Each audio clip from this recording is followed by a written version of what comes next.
Want to try creating AI images with Gemini, but not sure where to start? We are here to help. I'm Jessica, and in this video, I'll show you how to generate images with Google Gemini. Now let's get started. There are two ways to make images with Google Gemini. You can generate a new image from scratch or edit an existing image. Google recently introduced a new advanced image generating model they're calling Nano Banana. This model is automatically enabled and will power your image generation and editing process. If you want to edit an existing image, tap the plus sign on the left. You can then upload an image from your device to use as a reference, or snap a photo of something in the moment using the in-app camera.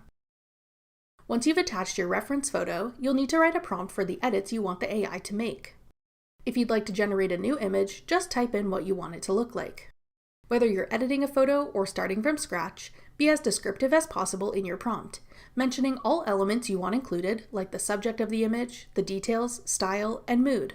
For example, let's say you wanted to create an image of a bedroom with white walls and modern furniture in a realistic style and with a warm and cozy vibe.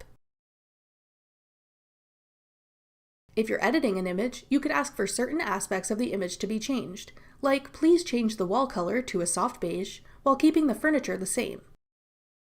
Be as specific as possible about the aspects of the image that matter most to you.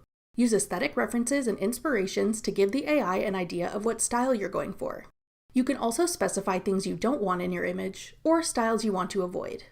Once you send your prompt, Gemini will start working on creating your image. This can take some time depending on how busy their servers are at the moment, as well as how complex your request was. When your image is done, it'll load into your chat. You can tap the image to view it in full screen mode. Here you'll see options to save the image to your camera roll, or copy the image to paste somewhere else.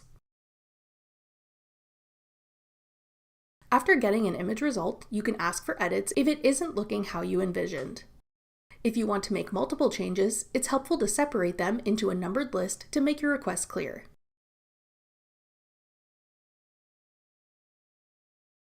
Once you've generated one image, you can use it as a reference for future requests in your conversation. This makes it easy to continue your project and keep the style of your images consistent. That's all it takes to generate images using Gemini. To learn more about Gemini, check out this video next. Click the video on your screen now to watch. Thanks for watching. If you found this video helpful, we'd love it if you'd hit the like button below and subscribe to our channel. We put out great new tech tutorials like this one every day.